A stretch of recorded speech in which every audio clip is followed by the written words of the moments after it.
It is bad. I'm at the intersection. Intersection.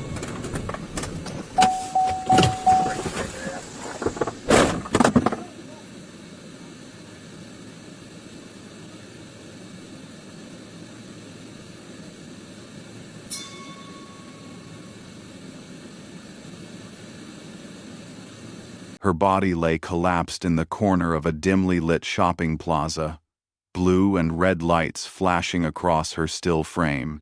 The air was thick with disbelief as officers hurriedly cordoned off the scene, their radios buzzing with urgency.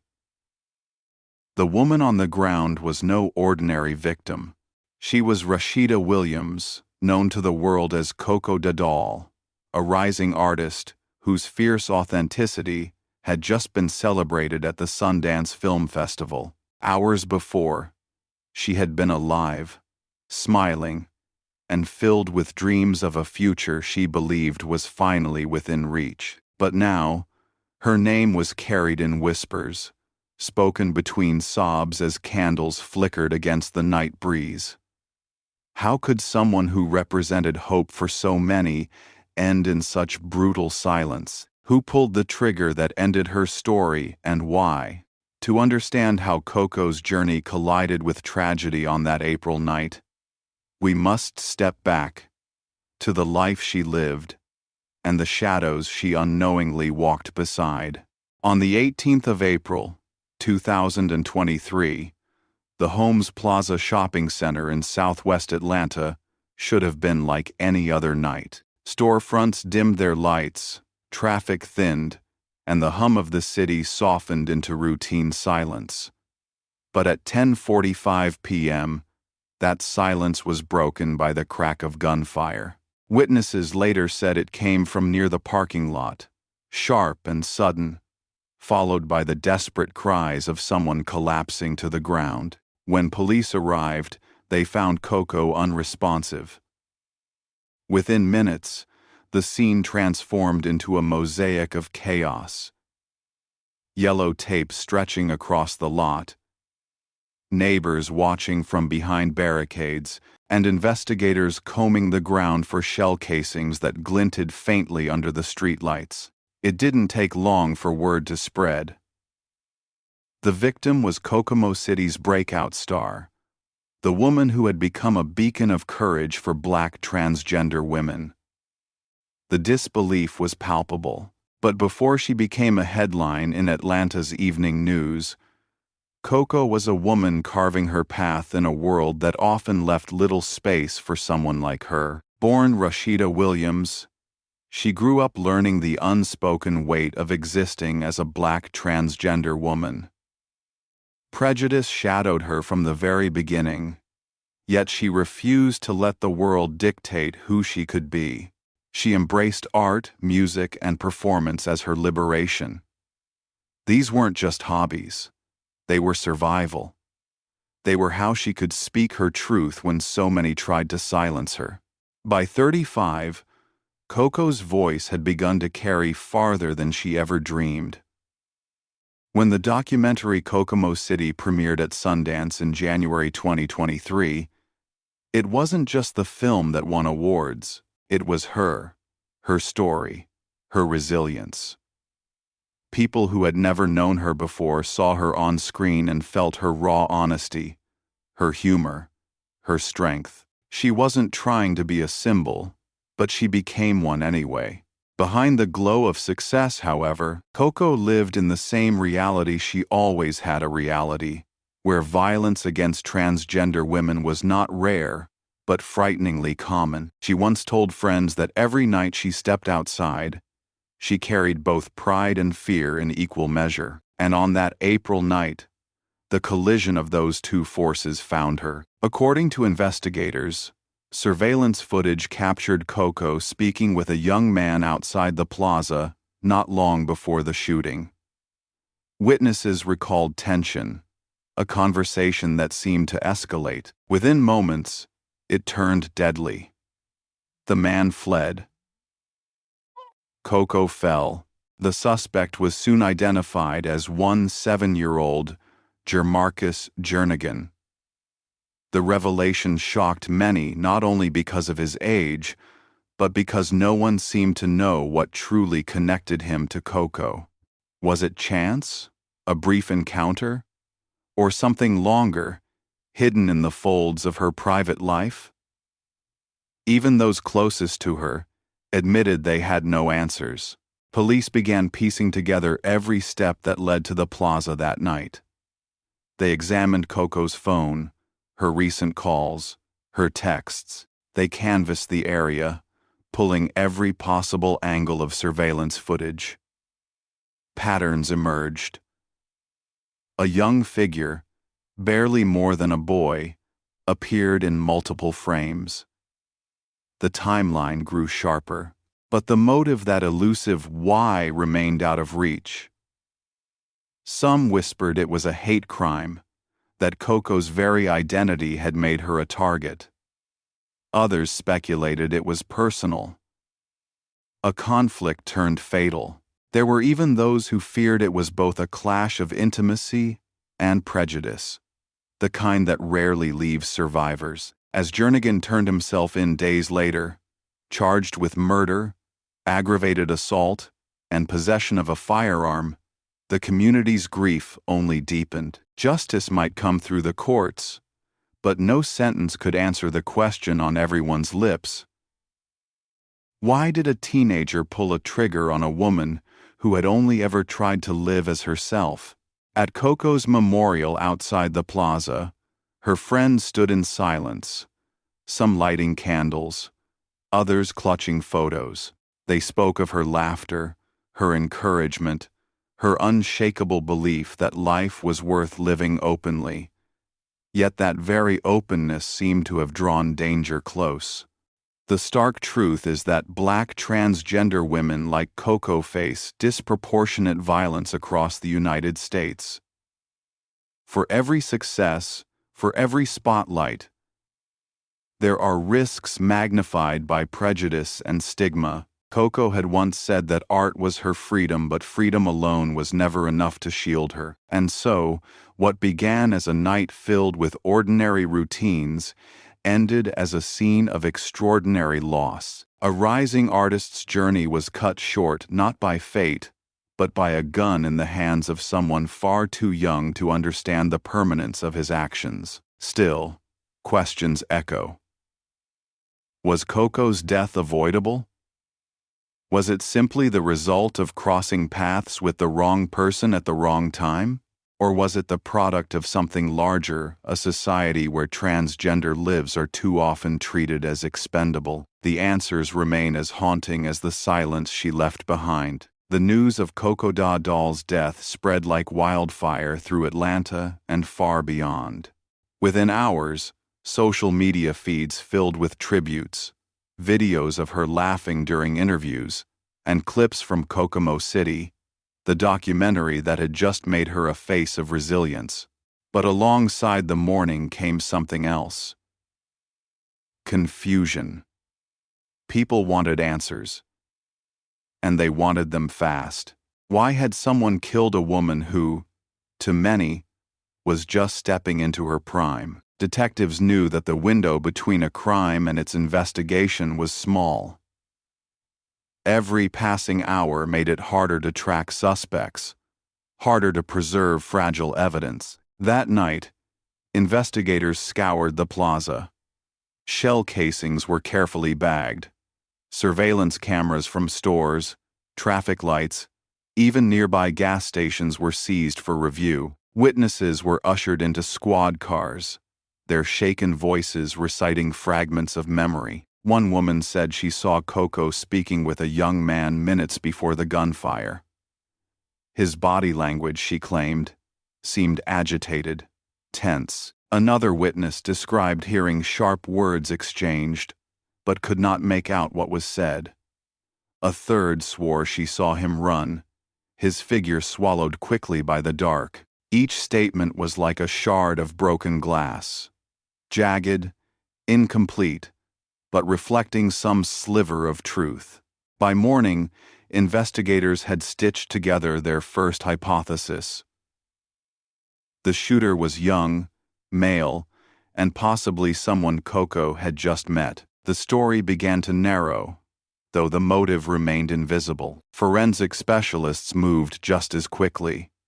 They tested the casings, hoping for fingerprints. They dusted nearby surfaces, scoured Coco's phone for recent calls and texts, traced the electronic trail of her last hours. Every click, every ping, every blurred shadow on tape was considered a potential clue. Days later, their diligence paid off.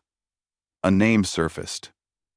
Marcus Jernigan, only 17 years old. He wasn't yet a man by law, but the charges looming over him were as adult as they came.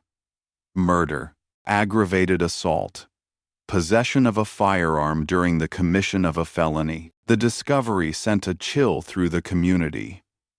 How could a teenager, barely old enough to graduate high school, become tied to the murder of a woman who had done nothing but embody authenticity? Was this a calculated act of hate, or the reckless eruption of a boy who never grasped the weight of life and death? When Jernigan turned himself in on the 26th of April, just over a week after the shooting, the air was thick with tension. Cameras flashed outside the police precinct as officers escorted him inside. To some, his surrender was a small sign of accountability. To others, it raised even darker questions. Why did he do it? And why did he give himself up so quickly? As though the burden of his actions had already crushed him. Inside Fulton County Jail, the reality of his situation became clear. Despite his age, Georgia law allowed him to be tried as an adult. That meant he could face decades behind bars. Yet when reporters pressed for a motive, authorities offered none. The silence was deafening. Meanwhile, the community's grief deepened. Outside Holmes Plaza, the site of the shooting had become a makeshift memorial. Balloons in shades of pink and purple bobbed gently in the wind. Photographs of Coco rested beside candles melted down to wax puddles. People gathered night after night, some singing softly, others speaking her name into the darkness as though she might hear. Friends described her as more than a performer.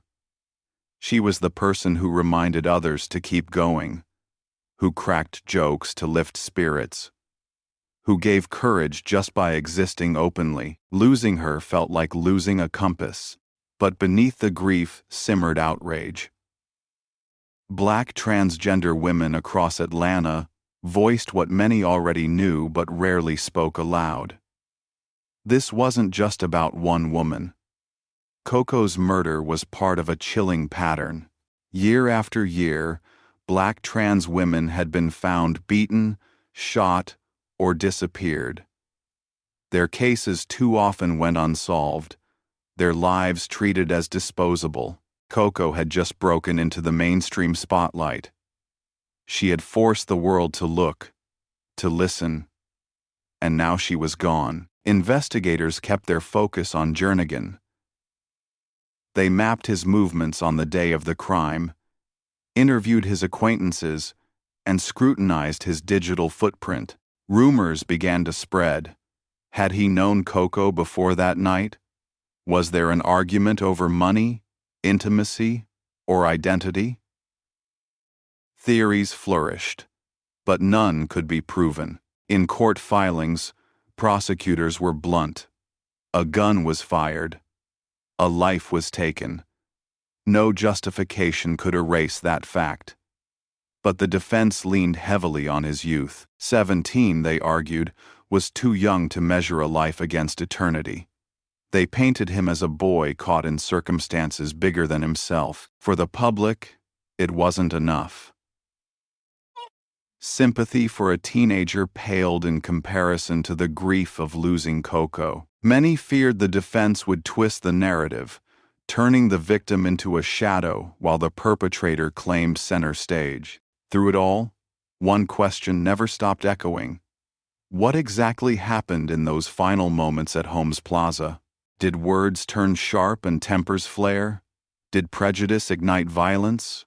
Or was it something no one had considered yet?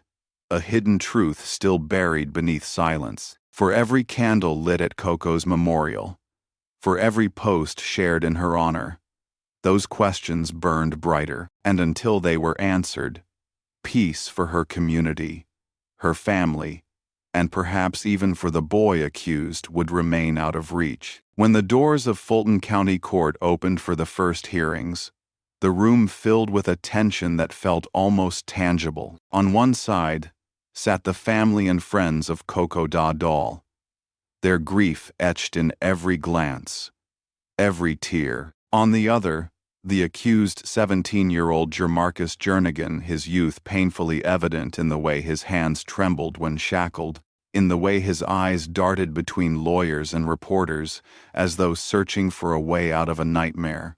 The contrast struck everyone. Coco had lived 35 years, each day a fight to carve her identity, each success hard-earned. Jernigan had not yet reached adulthood, yet his choices carried the gravity of a man's crime. The courtroom was not just a place of law, it was a theater where society itself stood trial. Prosecutors wasted no time laying the facts bare. On the 18th of April, Jernigan had met Coco outside Holmes Plaza. A confrontation followed. A gun was drawn, fired, and Coco's life was stolen in seconds. They argued the act was deliberate, cold, and violent. They reminded the jury that under Georgia law, age did not erase accountability. He had chosen to carry a firearm. He had chosen to pull the trigger, but the defense painted a different picture. They asked the jury to see not a killer, but a boy. They spoke of immaturity, of impulsive decisions made without comprehension of their consequences. They pointed to his lack of a criminal record, his background, his future that now teetered on the edge of collapse. Could society truly throw away a teenager, they asked, without considering the possibility of redemption? The jury sat still, caught between two irreconcilable truths. A woman was dead, and a boy was accused of ending her life. What haunted the trial, though, was not just the evidence, it was the absence of motive.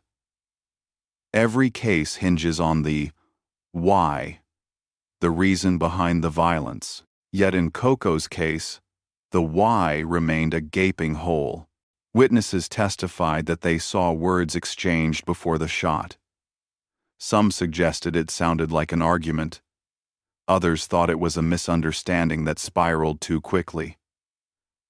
But no one could say for certain. Investigators searched through Coco's phone records, through Jernigan's messages, desperate for a clue. No smoking gun of motive emerged. Theories swirled in whispers. Some believed Jernigan lashed out upon discovering Coco's transgender identity, a hate-fueled impulse tragically common in the lives of Black trans women. Others believed it was a dispute over intimacy, perhaps money, that spiraled into rage. Still others wondered if it was sheer recklessness, a boy with a gun, a moment of fear, and a trigger pulled without thought. The judge urged the jury to focus on the facts, not speculation. But how could they? How could anyone hear the story without demanding an explanation? Without motive, the case felt like a puzzle with a missing piece. Frustrating, unsatisfying, incomplete. Outside the courthouse, the community's voice grew louder. Activists stood with signs demanding justice for Coco, but also demanding change. Protect Black trans lives, they chanted. No more silence. Her death had become more than a single tragedy. It was a rallying cry against a pattern that too often ended the same way, with vigils instead of celebrations, with photographs framed in memorials instead of headlines of success. Inside, Jernigan sat mostly silent. Some reporters noted that he rarely lifted his eyes from the table. Others saw it differently. An air of detachment, perhaps even defiance.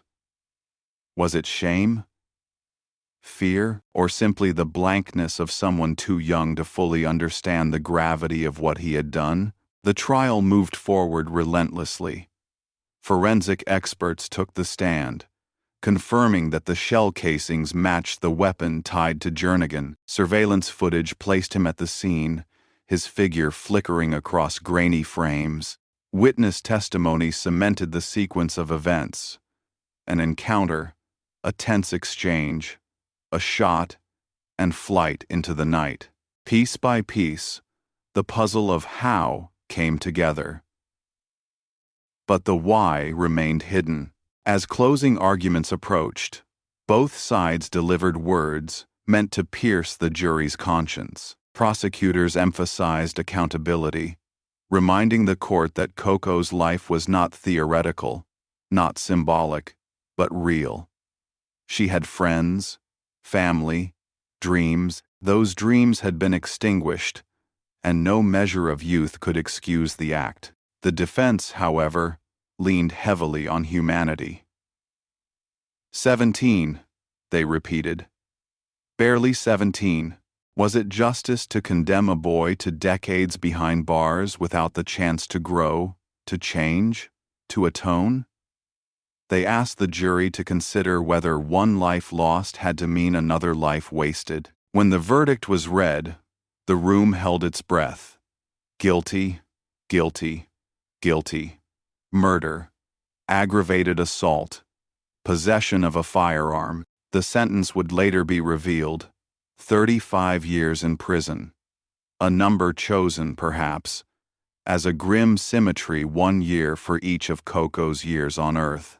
For her loved ones, it felt both heavy and hollow. Justice, yes. Closure, no, because the question lingered still. Why? Why did a 17-year-old cross paths with Coco that night? Why did a conversation end in bloodshed? Why did a woman who had just found her voice lose it so violently? The courtroom gave its answer in numbers and charges. But outside, the community wrestled with a deeper truth. Sometimes justice cannot answer the questions that matter most. And so, even as the gavel fell, the silence remained. Long before she was Coco Doll, the performer, the actress, the face of a Sundance featured documentary, she was simply Rashida Williams, a girl growing up in Atlanta with dreams too big for the world around her. Those who knew her in her earliest years described a child full of light, one who loved to make people laugh, one who always seemed destined to stand out. But standing out is not always a blessing. For Rashida, it meant scrutiny, judgment, and the painful weight of not fitting into the mold that society demanded. She came of age in neighborhoods where survival often meant blending in, hiding your truth. Yet hiding was something Rashida never learned how to do. She was bold, she was loud, and she was unapologetic. That fearlessness, however, came with a cost. She endured bullying, rejection, and a loneliness that could have broken her spirit. Instead, it shaped her. As she embraced her identity as a transgender woman, she adopted the name Coco Doll, a reinvention. A declaration that she was not simply surviving, but thriving on her own terms. The stage became her refuge. Whether performing in clubs or appearing in music videos, Coco carried herself with the magnetic confidence of someone who refused to be silenced. Yet behind the bright lights was a much darker struggle. Like many Black trans women, Coco navigated a world stacked against her. Employment was scarce, discrimination constant, and safety never guaranteed. Even walking down the street could invite danger. Still, she found ways to carve joy out of hardship. Friends recalled her humor dry, quick, and fearless. "She could make you laugh even when you were crying," one said. Another remembered how Coco was always the first to remind others of their worth, especially fellow trans women who felt invisible. She became, in many ways, a protector in a world that too often failed to protect her. Her big break came with Kokomo City, a documentary that spotlighted the lives of 4 Black transgender women in Atlanta and New York. Coco's segment stood out not only for her wit and candor, but for her vulnerability. She spoke openly about sex work, about the risks, about the realities that many trans women face but few dare to articulate publicly. On camera, she was magnetic. Off camera, she was still that same Rashida, cracking jokes, offering encouragement, and reminding everyone that dreams were worth chasing, no matter how impossible they seemed. The documentary premiered at the Sundance Film Festival in early 2023 and was met with critical acclaim. For Coco, it felt like validation, a long overdue recognition of her voice. Suddenly, she was no longer just a local performer. She was part of a national conversation. Her face was splashed across screens, her words quoted in reviews, her laughter echoing in theaters. But fame, even small-scale fame, is a double-edged sword. For someone like Coco, visibility could mean opportunity, but it also meant risk. In a society where Black trans women are disproportionately targeted for violence, to be seen is both to be celebrated and to be exposed. Those closest to her worried. Some noticed how she carried herself differently after Sundance, still confident, but a little more guarded. She had spoken openly about the dangers she and others faced, but rarely about her own fears. Still, there were signs. She avoided certain neighborhoods. And yet, she refused to stop living authentically. "If I stop being me," she once said, "then they've already won." Her death, then, felt not only like the loss of a beloved figure, but also like the crushing of momentum. Just as the world was beginning to hear her voice, it was silenced. The tragedy became even harder to bear because of the hope she had embodied. Coco was proof that even in a world that doubted her, she could rise, she could create, she could shine. She represented possibility, not just for herself, but for every trans woman who saw her on screen and thought, maybe that could be me. In the days following her murder, interviews with her friends revealed a recurring theme. Coco's life had never been easy, but she always made it look like joy was possible. She dreamed of bigger stages, of more films, of using her platform to advocate for those who had no voice. Instead, her name joined a list far too long: Black transgender women taken by violence before their time. The harsh reality is that her story, though unique in its details, fits into a larger, heartbreaking pattern. According to advocacy groups, Black trans women face some of the highest rates of violence in the United States. Many are killed by intimate partners, acquaintances, or strangers, whose motives remain murky: hate, shame, rage, or fear. And often, their cases go unsolved, their names fading quickly from the news cycle. Coco's story was different only because she had already stepped into the spotlight.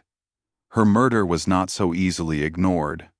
Her name, her face, her laughter, they lingered in the public consciousness. But even so, her loss underscored the same bitter truth.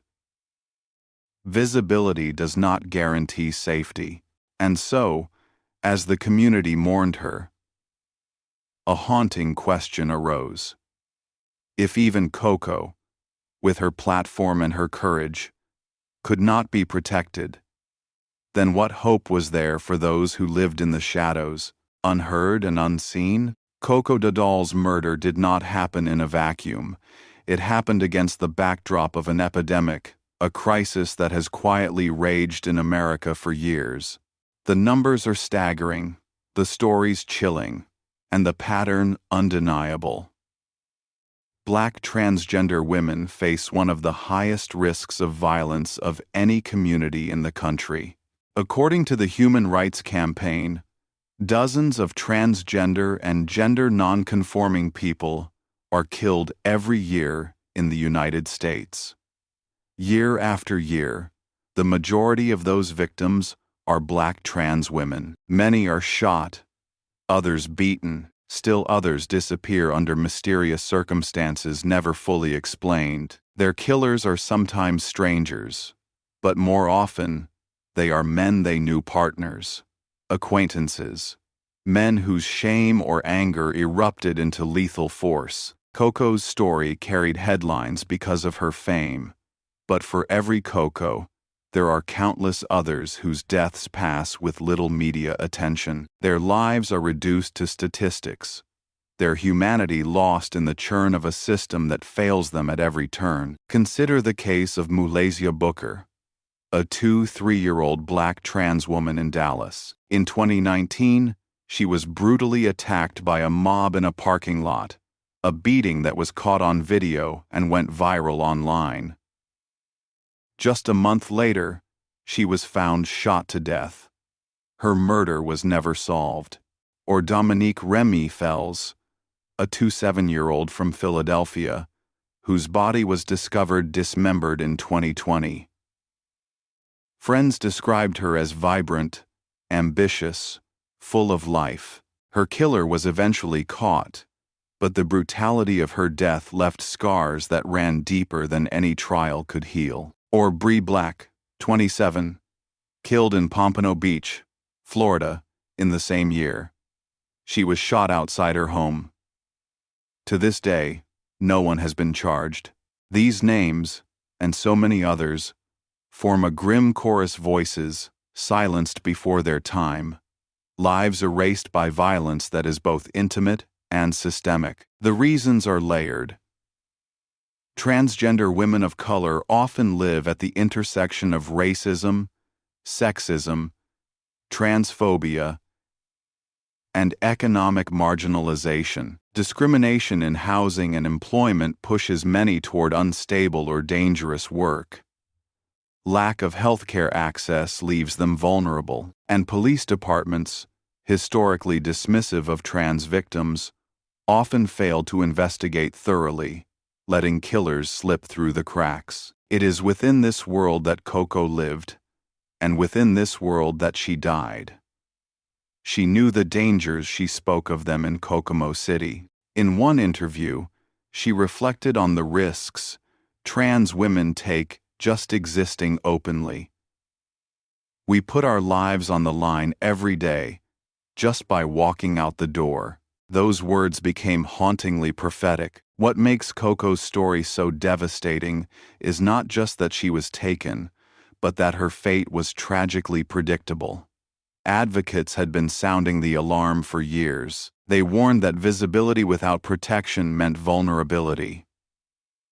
They pleaded for better laws, better policing, better support systems.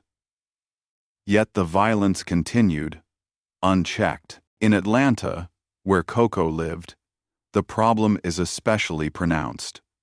The city has long been both a refuge and a battlefield for Black LGBTQ+ communities. It is a place where expression flourishes, but also where danger lurks. Black trans women often describe a double life: joy and community in certain spaces, fear and vulnerability in others. When news of Coco's murder broke, activists immediately tied her death to the larger crisis. Vigils became not only spaces of mourning but also calls to action. Speakers demanded accountability, not just for Coco, but for all the trans women whose deaths never reached the headlines. They called for funding of trans-led organizations, for safe housing programs, for job opportunities that could pull women out of the margins. Still, the systemic failures loomed large. For many, Coco's story reinforced a painful reality. Fame, talent, visibility, none of it was enough to shield her. Her death sent ripples through Hollywood too.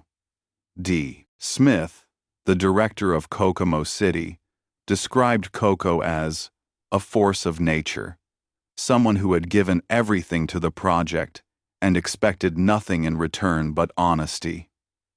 She was magic, Smith said, and she deserved so much more. As the tributes poured in, one theme emerged again and again. Coco represented possibility.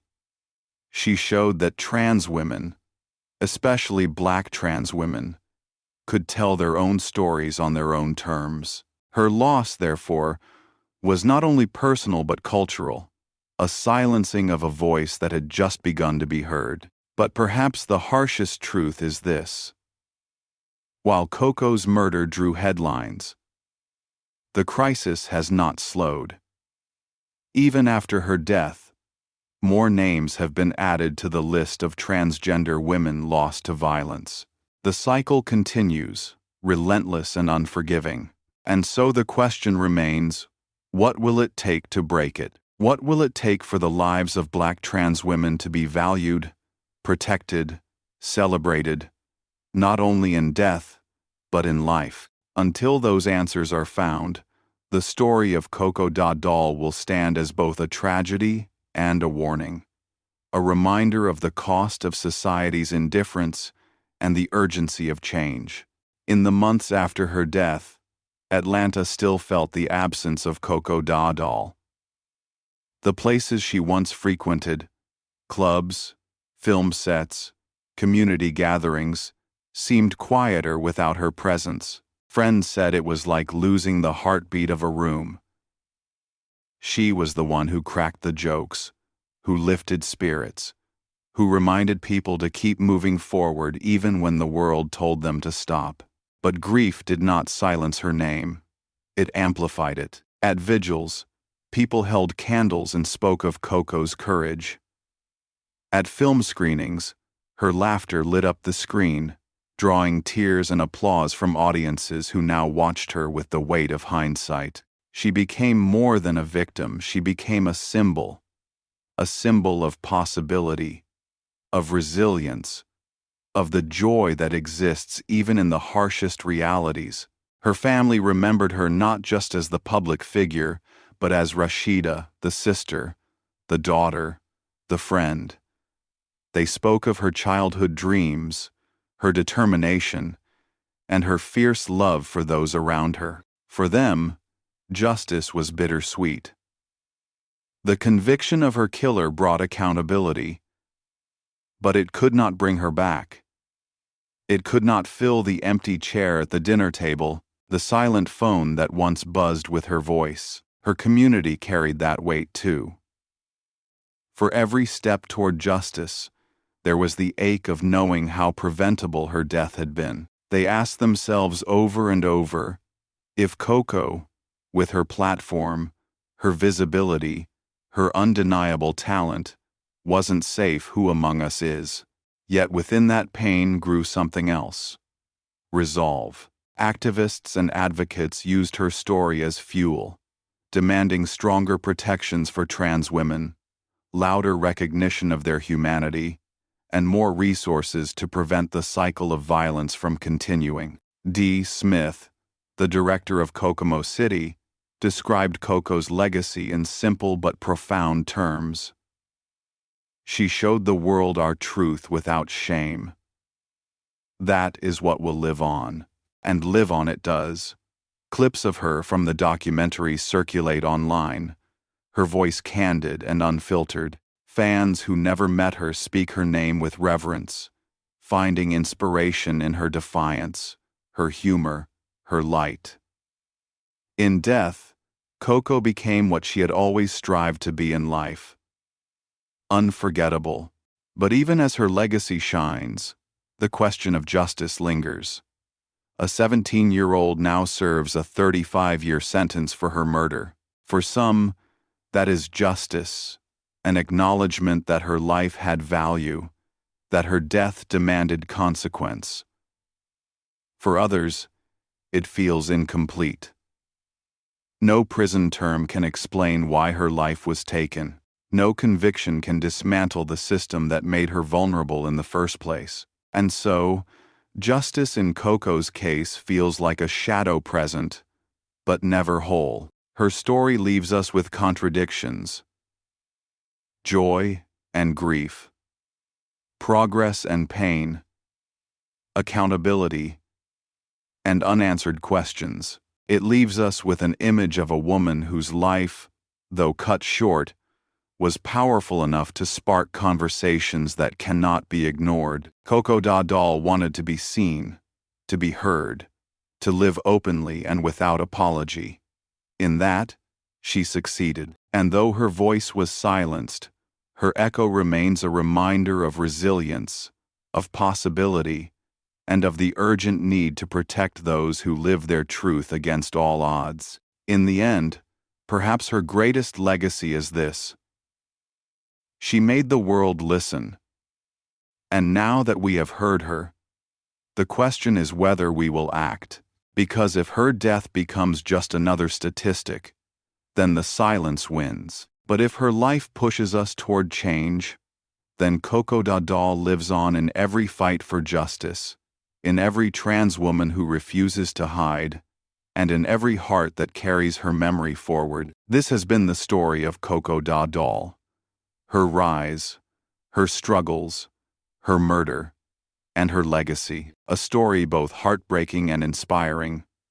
One that demands we not only remember her, but fight for those like her who are still here. If you've stayed with me through this journey, thank you. Her story deserves to be told, shared, and remembered. Make sure you subscribe for more true crime stories that go beyond the headlines. Stories that reveal not just the crime, but the humanity behind it.